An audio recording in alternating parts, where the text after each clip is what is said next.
welcome to week 3 of Color Wonder. Today we're going to dive into a little bit about including some different ways to enhance our mixing and stirring process. So one way to easily enhance and add a little bit of magic to your paint is to include a piece of a crystal. So here in the screenshot, if you like, here this little list are some water-safe crystals, or crystals that are suitable for putting in the bottom of your watercolor paint pan to act as an anchor for your intentions or your aims in the reason you're creating your paint today. So I'm using a shard of amethyst and a shard of aventurine, which are both fine to be in water.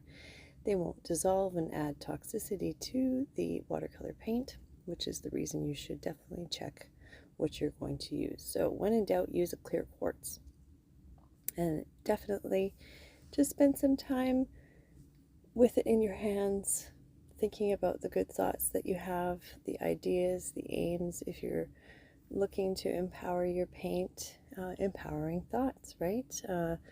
The more you layer in those good thoughts in what you're incorporating into your recipe, the more magic there is. The layers always make the difference, even in paint, even in art. So here I am just using some hot glue to attach some magnets to the bottom of my seashells.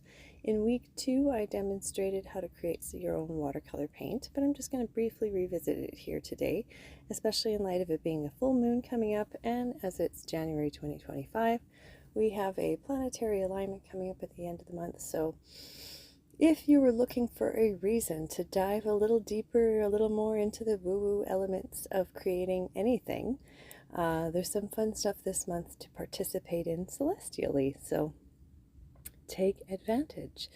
Here I am using some hot glue and a magnet on the bottom of some frozen juice lids. I find they are great for creating a pan of watercolor paint that's large enough to incorporate a bigger brush. It's definitely nice to use the watercolor paint lids in that fashion because it's upcycling and I'm not taking something and immediately having to recycle it. Putting the magnet on the bottom before you adding your paint in is definitely helpful, especially because it allows it to be level and not just resting on the surface. So if you made paint in week 2 and were wondering, how do I know when the paint's ready? Basically, if it's dry to the touch. As I showed at the beginning there with a violet color and a emerald green, the green has a drier, more cakey look, and the violet was shinier, but they were both dry, both ready to use. If they are a little moist, it could be that the honey mixture you used was a bit too high, or if you happen to have incorporated glycerin in your ingredients, which is sometimes recommended by Natural Earth Paints, it can increase the dry time. So just make sure you have a nice cool spot that's dry, not moist. So even if it's not quite cool and it's more of like a warm closet, it'll allow it to dry a lot faster than, say, if it's in a place like your basement where there's a lot of humidity, let's say. And these are all watercolor paints that I have created using the Natural Earth Paint products. They are in various stages. Some are older than others. Some batches were better than others, but they're all still valid. And even the liquid paints that I'm going to be making on camera here today, I could use right away in a painting if I want to. There's no necessity of allowing it to set completely. If you want to use it, you can when it's liquid. And you can also store your watercolor paint that you make in liquid form instead of drying it into a cake pan. I tend to prefer that it dry. So here I just sort of rub my finger across the top. Again, one shiny and one is matte, but both are dry and none are sticking. The red that I created there in that batch is a Mayan red. However, I did not have enough humectant or honey in that particular batch for whatever reason, so it's a bit chalkier and it rubs off. It doesn't mean I can't use that particular batch of paint. It just means in the end I'm probably going to want to apply a spray fixative or a cold wax to the watercolor just to keep things from sliding off.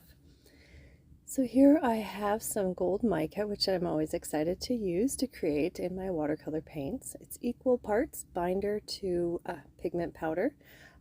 Basically though, if you're in an area where the humidity is low and it's drier, you may need to add a tad more binder, but you just basically want to be able to mix it till it's smooth, and then you want to be able to transfer it into the pan of your choice. In this case, as I put the magnets on them at the beginning, we're going to transfer the paint into a seashell and into the tin lids from the juice containers that I am upcycling.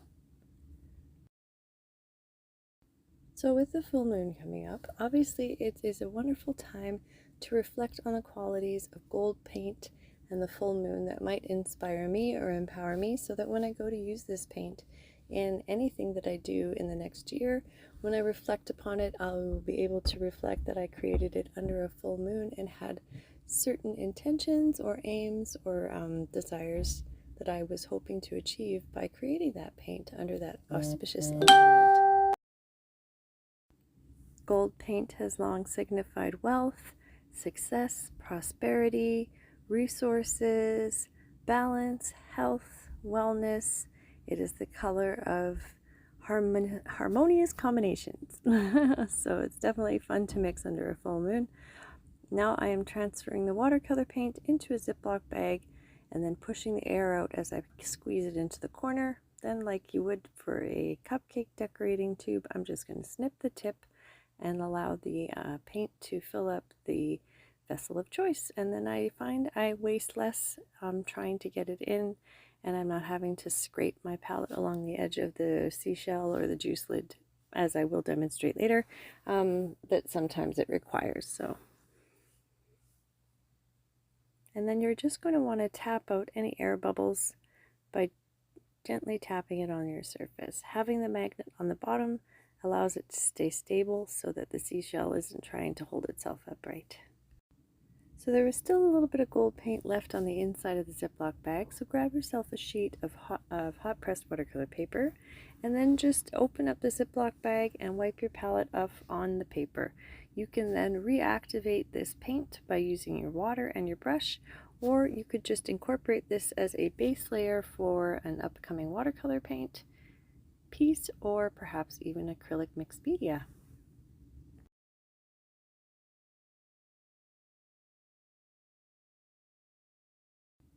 Now, black isn't an essential color to have on your watercolor palette, but I do enjoy it in my own personal power palette, as we've got into a little bit. If you've got the workbook, I definitely dive in deeper, but your power palette is what the color quiz revealed to you. So if in the color quiz it turns out that you have a tendency to lean in on the warm colors of the spectrum, the reds, the orange, the yellows, the pinks, anything that's hot and vibrant, you may want to limit your palette to the warm colors of the color wheel. So a larger portion of reds, oranges, ochres. You could even do bright yellows. You could have burnt siennas and umbers in your palette as well, more of a earth-based palette. But that's not to say it couldn't be balanced with cool tones as well. So when you would mix, say, your reds, you could always balance it with a hint of green just to have more of a range. So a neutral red and then a warm red and then a cool red. Like, these are ways you can expand on your own subjective timbre on the colors that make you excited to work with, that you will have discovered through the quiz, through your own, if you take a look at your closet, what you decorate in your home, those tallies, let's say, the adding up of all of those colors is a definite compass point for you to start with on what colors you do naturally gravitate to and that you might enjoy working with as you work to create your own paint and to enrich that process for yourself, so that it isn't such a fast art process, just like the world is frustrated right now with fast fashion and that lack of time and craftsmanship. The same thing for steps with the art movement. We all got into it during COVID, and it's a lot of paint and a lot of manufacturing, but I mean, there's always the other end of things. I recently received a donation and it was wonderful, but unfortunately a lot of the paint hadn't gotten used in time and now it's unusable and I've got to dispose of it in some way, right? So I'd rather slow down my process and appreciate the stages and work with mediums that I know I'm able to use up, and then I'm not in a position to have to upcycle or find waste, use waste up in creative ways.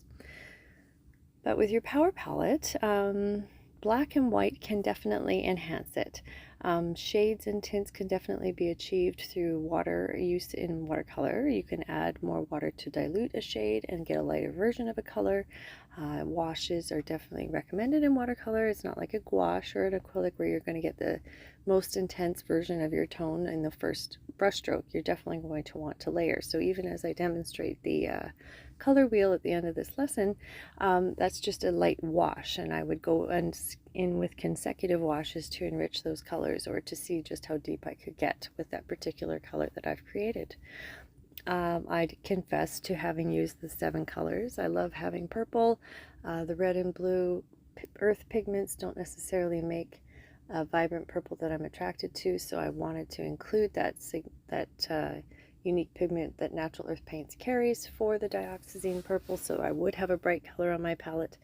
And I feel like I can definitely, like I said, 7 colors times all the ways you can intermix those shades with the primaries and tertiaries and secondaries, and then the lighter versions of all those and the darker versions of all those. So limiting your palette is really not limiting your palette. It's probably just being reasonable with when you've got colors and giving yourself a chance to use more of what you've got instead of just amassing more stuff.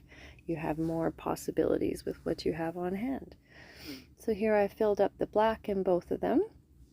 And as far as watercolor goes, it can take anywhere from 3 days to a week to dry. Again, touch is king.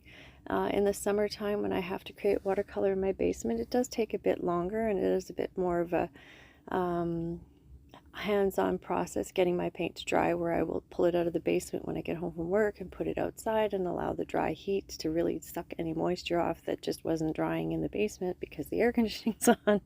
So there's things of that to consider, but it never deters from the joy I get out of using that paint and knowing that I took the time to create that paint and that it's good quality and that it will last time, and it'll mix and play well with the other paints that I make. If I make acrylic to go on top of a watercolor base, that's totally blendable and happy, and I love that I know the colors will always work together in both mediums because they are my unique power palette.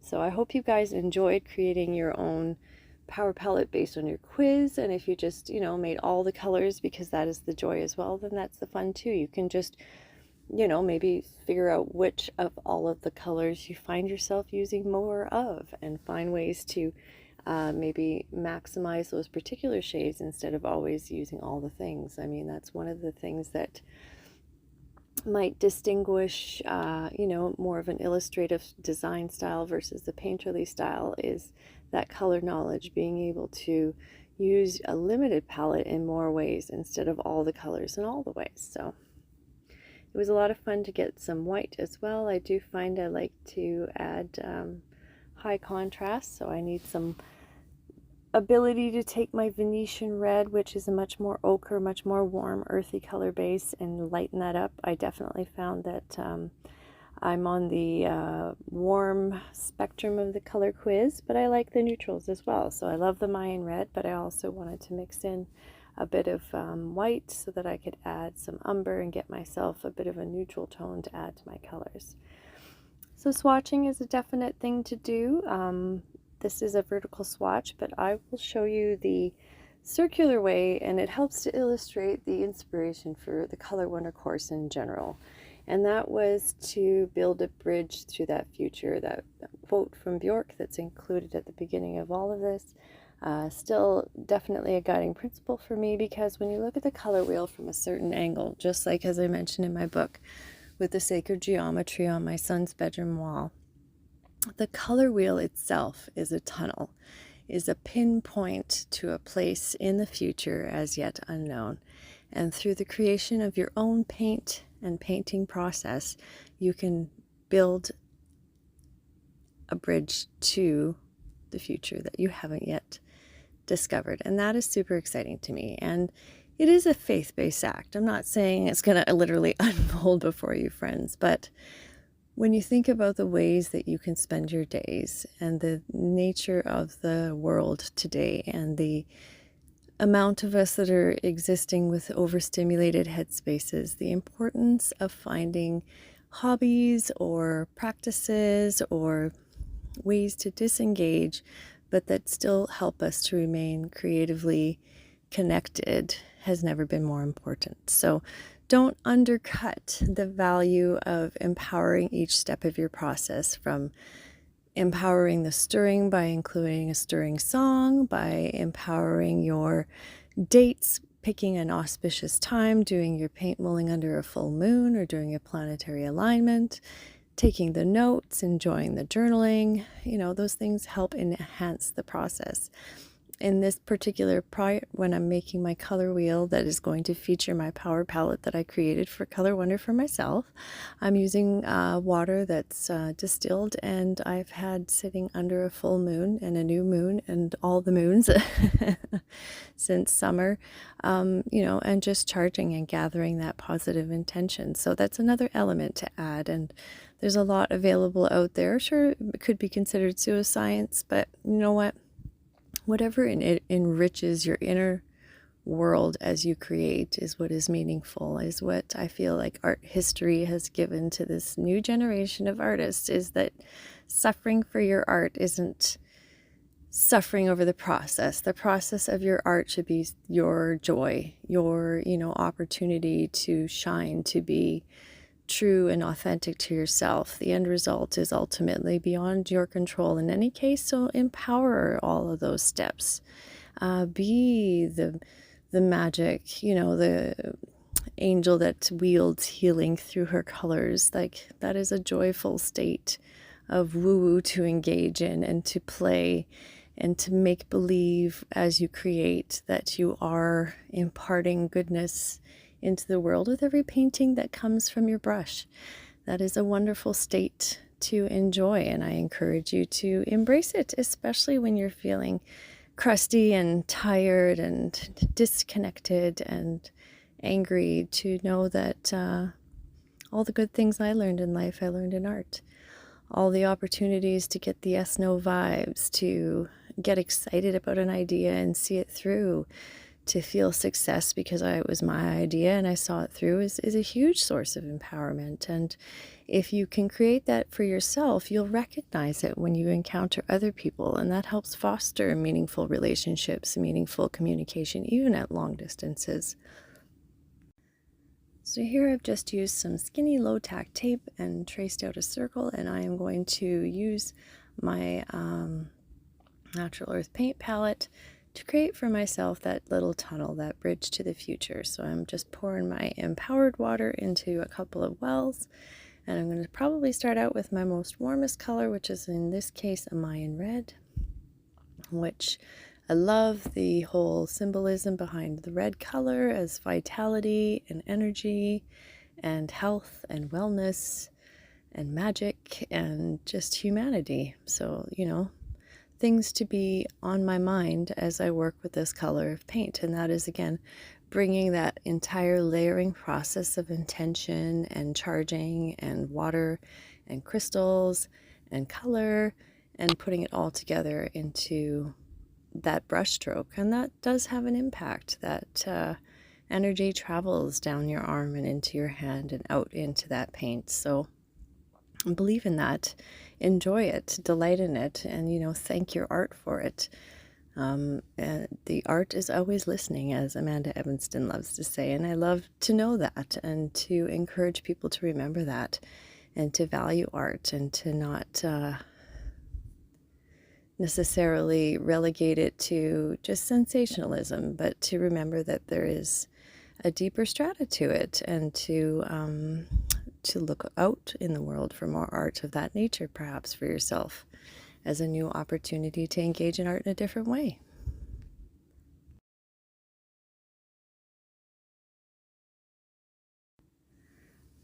So next week we will be enjoying some different lessons on using the paint that we have created. We're going to be doing a landscape, we're going to be doing a fun floral and a silhouette, so I hope you will join me with your watercolors and your acrylics and have some fun creating some unique inspired pieces.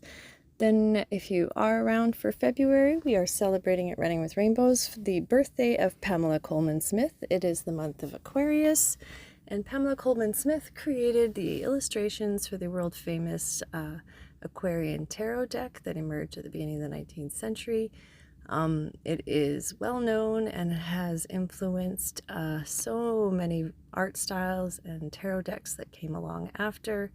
So it'll be a lot of fun to explore, where we'll be doing mono printing of the major arcana that Pamela Coleman Smith is responsible for, so that'll be a lot of fun as well. And the mono printing process is one that is already here featured on Running with Rainbows. We did it for a few artists. I will try and link them down in the article, or at least share another one, because mono printing is one of my favorite ways to paint. I love how it incorporates the unexpected and the embracing the unknown, because there's always a little bit of that mystery with the monoprint. It's not supposed to be an exact science, so it's definitely going to be a lot of fun, friends. I feel like there's a lot of room for that inner narrative to emerge. We won't be so caught up in illustrating every minutiae and detail of the major arcana that we'll be creating, that it'll allow for that right brain exercise and that play to get in there. And that is definitely, through the lens of an outsider artist, the best way to learn is through play. So I hope you'll have fun. Please share your work through the Running with Rainbows Substack chat room if you like. It's private to paying members only, so you have all eyes from the same place, so we're working on the same material. If you haven't had a chance to pick up the workbook, do not worry. It is available on Etsy in PDF digital download form for $15. If you're on the Running with Rainbows MailChimp email list, you will have had a coupon code go out, so don't be afraid to use it. Give yourself a $5 discount. Definitely reach out if you have any questions, friends, about anything that's covered in Color Wonder or here at Running with Rainbows. I am happy to answer any questions you might have.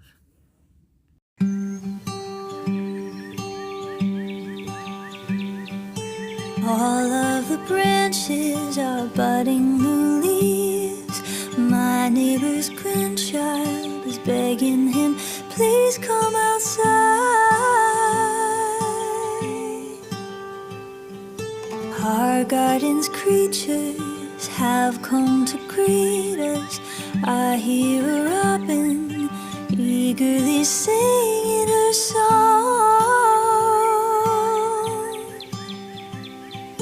Have you ever heard a welcome so warm? And it sounds like, ooh. Take a moment, breathe it in this air, and breathe out again, 'cause it all begins again. All of my worries like snow melt away, a balm for my spirit, only if just for a day. A kiss for I love you, a wink for me